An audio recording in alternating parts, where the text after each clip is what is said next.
La formation de cette triple alliance entraîne la formation d'un second bloc opposé.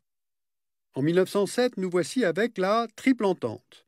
Le Royaume-Uni et la France ont signé un accord auquel est venue s'adjoindre la Russie, car Londres s'inquiète de la montée en puissance de la flotte de guerre allemande sous l'impulsion de l'amiral Alfred von Tirpitz.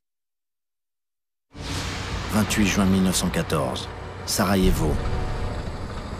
François Ferdinand, l'héritier de la couronne d'Autriche-Hongrie, accompagné de sa femme, vient d'échapper à un premier attentat.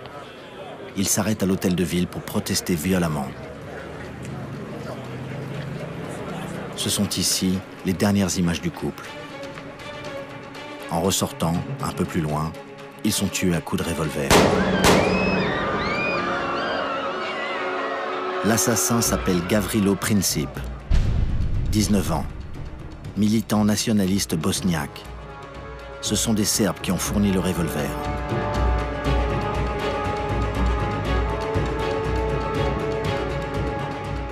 Cet attentat de Sarajevo, qui aura des conséquences incalculables, est d'abord perçu comme un fait divers.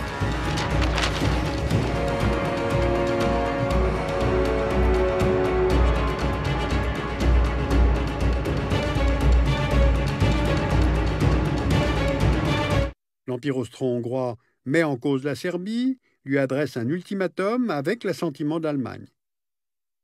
Cet ultimatum, en 10 points, exige notamment la participation des Autrichiens à l'enquête, ce qui est considéré par Belgrade comme une incursion dans les affaires intérieures du pays.